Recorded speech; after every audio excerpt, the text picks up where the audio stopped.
Student, पिछले video में हमने 1.3 आपको बता दिया था और अब हम देखते हैं उसी से संबंधित ये वाले प्रश्न दिए गए जो कि प्रश्नावली 1.3 के हैं। तो हम पहला क्वेश्चन करते हैं जिसमें लिखा है कि सिद्ध कीजिए कि √5 एक अपरिमेय संख्या है।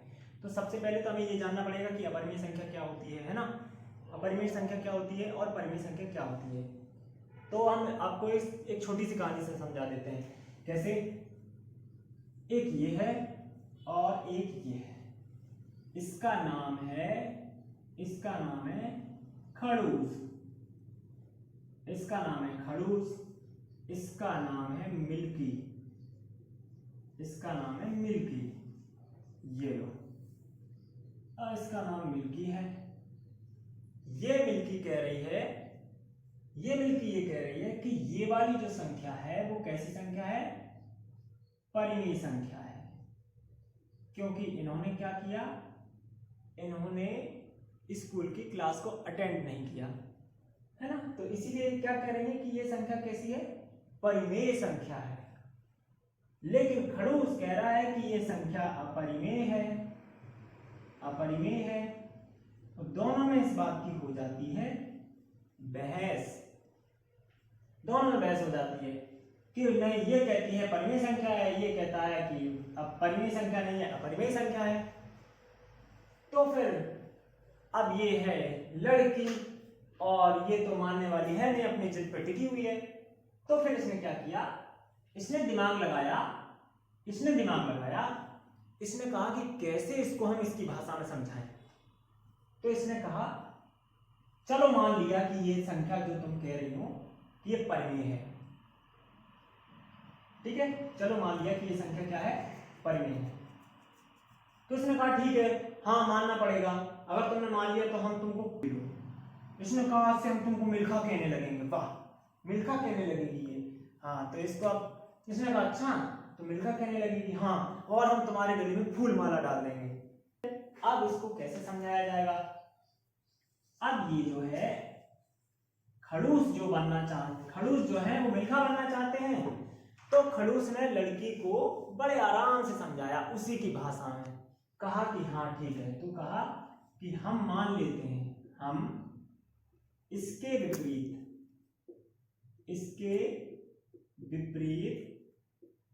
मान लेते हैं कि इसके विपरीत मान लेते हैं कि √5 एक परिमेय संख्या है। इसके विपरीत मान लेते हैं कि √5 एक ऐसी संख्या है, परिमेय संख्या है, ठीक है। तो परिमेय संख्या होगी तो परिमेय संख्याओं की कुछ कंडीशंस भी होगी। वो क्या क्या कंडीशन है? तो देखो, √5 को हमने किसके बराबर रख दिया? p/q के बराबर में रख दिया, क्योंकि संख्याएं वे परिमेय संख्याएं जो p/q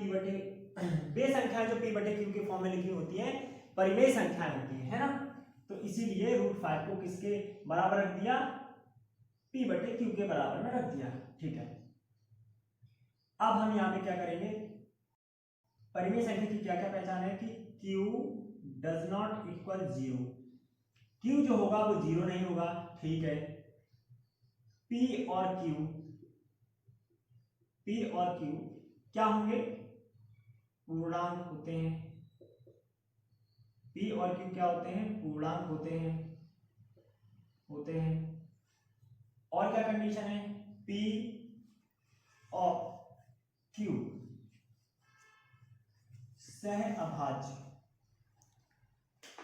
सहअभाज्य हैं। अर्थात सहअभाज्य का मतलब होता है वे संख्याएं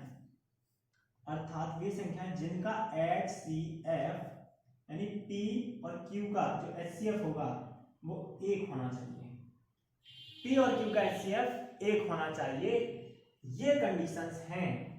अगर ये वाली संख्या इन कंडीशंस को फॉलो करती है तो हम कह देंगे कि √5 एक परिमेय संख्या है, ठीक है। तो फिर एक एक करके अप्लाई करते हैं, करेंगे और चेक करते जाएंगे कि ये संख्या परिमेय है या अपरिमेय। इनके आधार पर हम इसको सॉल्व कर लेंगे। देखिए, तो कैसे सॉल्व करेंगे हम? चलिए देखो कैसे करते हैं इसका, इसमें पहले हम कर देते हैं गुणा कर देते हैं। चलो एक काम करते हैं, इसको थोड़ा और इजी करते हैं। 5/1 बराबर पी क्यू, ऐसे लिख दिया मैंने, है ना। 5/1 बराबर पी बटे क्यू लिख दिया। अब इसका एक का गुणा कर दिया पी में, तो यहाँ पर पी आया, और हमने इसका गुणा कर दिया इसमें, तो यहाँ पर आया √5 क्यू। ठीक है, √5 क्यू आ गया। अब मैं क्या करूंगा, सबसे पहले मैं इसको हटा देता हूँ, ये वाली चीज हटा देता हूँ, ये आप नोट डाउन करेंगे, स्क्रीनशॉट ले सकते हैं आप इसका।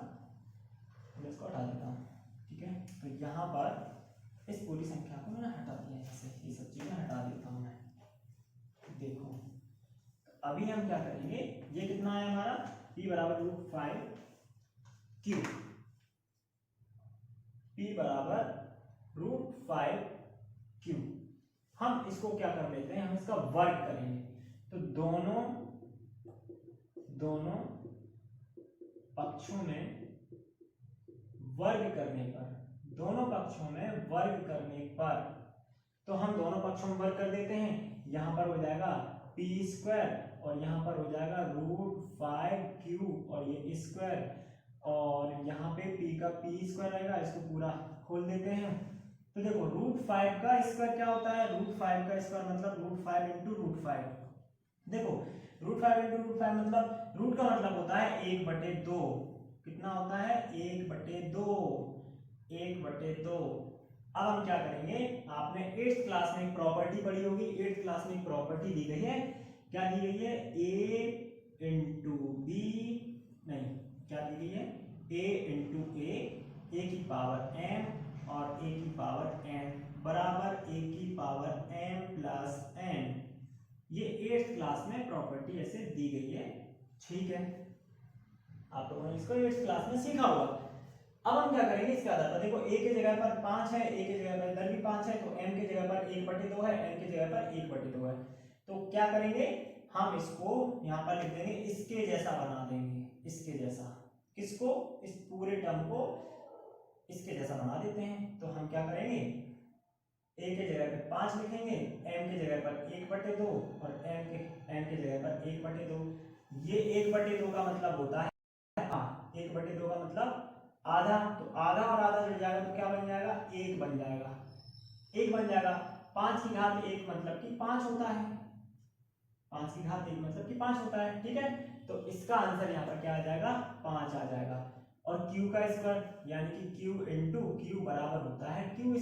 बिल्कुल बेसिक से बता दिया मैंने, ये लो, ये आ गया हमारा। अब मैं क्या करूंगा, समझो, इसको हटा देते हैं, ये वाली चीज को हटा देते हैं, आप लोग को लिख लेना इसको। चलिए अब हम क्या करते हैं, यहां पर समझो, मैं इसको इस 5 को पहुंचा, इसको मैं पहले एक काम करते हैं, समीकरण नंबर 1 बना देते हैं। इसको दे दिया हमने समीकरण नंबर 1, इसको बोल दिया मैंने समीकरण नंबर 1, ठीक है। थोड़ा सा इसे लिख देता हूं, समीकरण नंबर 1, ठीक है। अब मैं आगे इसको सॉल्व करता हूं। इसको क्या करूंगा, p बराबर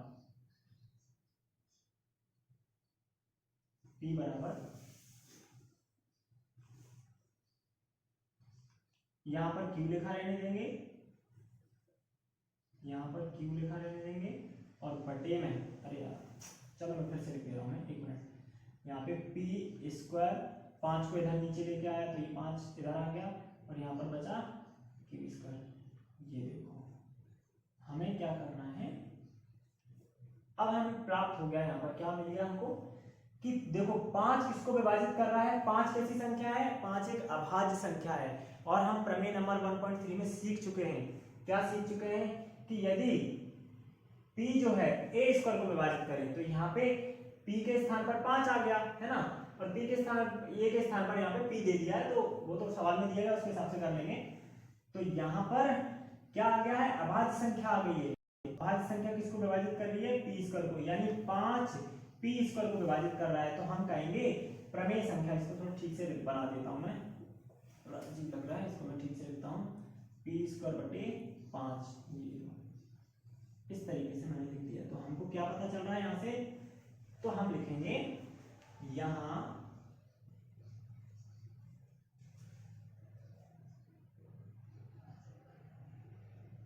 पी स्क्वायर को 5 पी स्क्वायर को विभाजित कर रहा है, पी स्क्वायर को विभाजित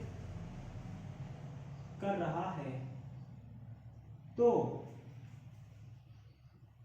प्रमेय 1.3 के अनुसार 1.3 के अनुसार 5 पी को भी विभाजित करेगा, पी को भी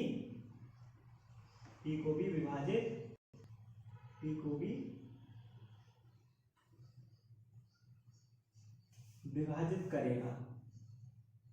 ठीक है, इस पूरी लाइन को हमने बोल दिया समीकरण नंबर 2। इस पूरी लाइन को क्या बोल दिया हमने, ये है हमारा समीकरण नंबर 2। ये इस पूरी लाइन को बोल दिया समीकरण नंबर ये 2 है। ठीक है, समीकरण नंबर 2। चलिए अब हम आगे देखते हैं, इसको नोट डाउन करो, इस पूरे को हटा देते हैं हम। अगर हमने ऐसा यहां पर देखो, हमने कैसा लिया था, इस टाइप का था, पी स्क्वायर बटे 5 बराबर क्यू स्क्वायर। ठीक है, तो हमें इस p के जगह पे हमें क्यू स्क्वायर लेके आना है, और नीचे क्योंकि p स्क्वायर को तो विभाजित करके देख लिया है, तो p स्क्वायर के जगह पे क्या लेके आना है, क्यू स्क्वायर। तो क्यू स्क्वायर को भी 5 से विभाजित करके देख लेंगे, और यहाँ पर फिर बराबर में रखने के लिए कुछ होगा नहीं, तो इसीलिए हम क्या करेंगे, इस चीज का सॉल्यूशन क्या है कि हम मान लेंगे यहाँ पर p बराबर माना p बराबर 5r, ऐसा मान लिया। ठीक है, 5r मान लिया। अब जब क्या करेंगे, इस 5 को किसके नीचे लेके जाएंगे, अभी देखो पहले हम p का मान रखते हैं कहाँ पे, समीकरण 1 में। तो समीकरण 1 में p का मान रखने पर देखो, समीकरण 1 हमने शायद कुछ मान लिया होगा, लेकिन समीकरण 1 आप इसको मानना, p बराबर √5q है ना, इसको स्क्वायर कर दिया था। आप स्क्वायर में भी रख करके कर सकते हो, लेकिन हम इसको बोल रहे हैं समीकरण 1, आप वहां पे सही कर सकते हो। ये समीकरण 1 है, तो हम इसमें p का मान रख देते हैं। तो यहाँ पर क्या है, p का मान यहाँ रख देंगे 5r बराबर कितना हो जाएगा, 5r बराबर ये हो गया हमारा √5, ये हो गया q। अब हम क्या करेंगे, दोनों पक्षों में वर्ग करने पर, तो दोनों पक्षों में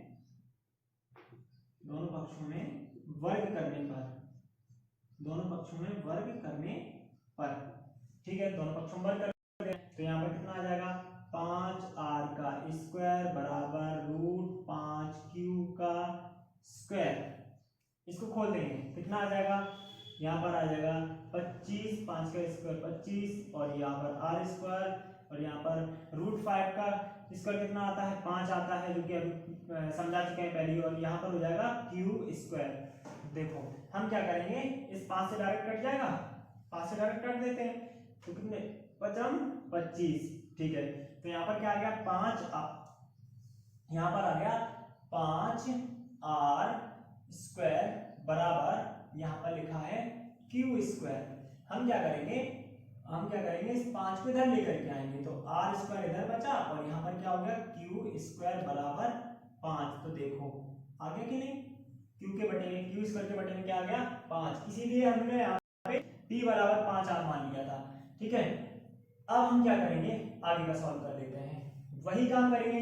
प्रमेय नंबर 1.3 के अनुसार क्या है कि 5 किसको विभाजित कर रहा है, क्यू स्क्वायर को विभाजित कर रहा है, तो यही 5 किसको विभाजित करेगा, क्यू को भी विभाजित करेगा। ये चीज हम लिख लेते हैं। चलिए, तो इस पूरे को हटा देता हूं यहां पर, और ये लो, इस पूरे को हटा दिया। अब हम क्या लिखेंगे, यहाँ लिखेंगे कि यहाँ जो 5 है, इसको क्यू स्क्वायर को विभाजित कर रहा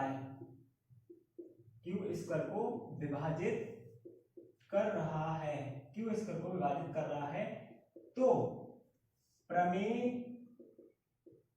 1.3 के अनुसार, यानी कि 1.3 के अनुसार क्या है, 5 क्यू को भी विभाजित करेगा, क्यू को भी विभाजित करेगा, क्यू को भी विभाजित करेगा। चलिए ये बन गया हमारा समीकरण नंबर, ये बन गया समीकरण नंबर 2, नहीं 1 2 3 बन गया है ना, 3 बन गया। ओके, अब हम क्या करेंगे, हमको क्या पता चल रहा है, समीकरण 2 और 3 से हमको क्या पता चल रहा है, क्या पता चल रहा है, देखो तो समीकरण 2 व 3 से हमें पता चलता है, हमें पता चलता है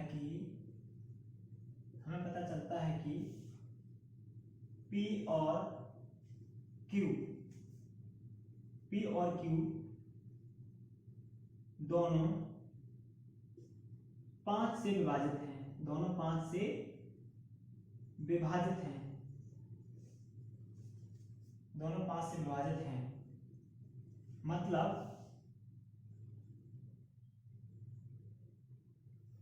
क्या, P और Q का उभयनिष्ठ गुणनखंड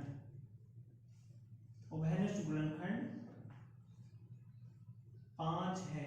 P और Q का क्या है, उभयनिष्ठ गुणनखंड 5 है। हमको क्या पता चला कि समीकरण 2 व 3 से हमको पता चल गया है कि P और Q को कौन विभाजित कर रहा है, 5 विभाजित कर रहा है, तो इसका मतलब ये हो गया कि P और Q का उभयनिष्ठ गुणनखंड कौन हो गया है, 5 है। तो अब हमको क्या करना है, लेकिन हमने तो क्या किया है, P और Q को क्या माना था, अभाज्य संख्या माना था, है ना। तो देखो हम इसको करते हैं, इसको हटा देता है, जो कि हमारी कल्पना की कैसा है, विपरीत है, तो हम इसको हटा देते हैं, आगे लिखते हैं, लेकिन हमने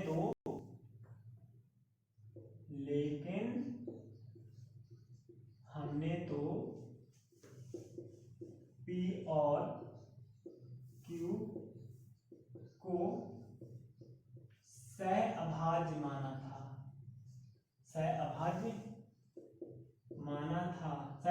मतलब वे संख्या जिनका HCF 1 हो, सहअभाज्य संख्या होती है ना, तो माना था, जो कि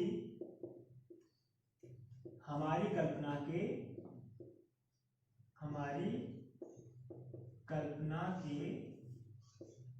विपरीत है, जो कि हमारी कल्पना के विपरीत है ना, जो कि हमारी कल्पना के विपरीत है। तो हम क्या करेंगे, तो अब हमको करना पड़ेगा कि यह विरोधाभास किस वजह से आया, यह विरोधाभास आया जो कि हमारी कल्पना के विपरीत है, यह विरोधाभास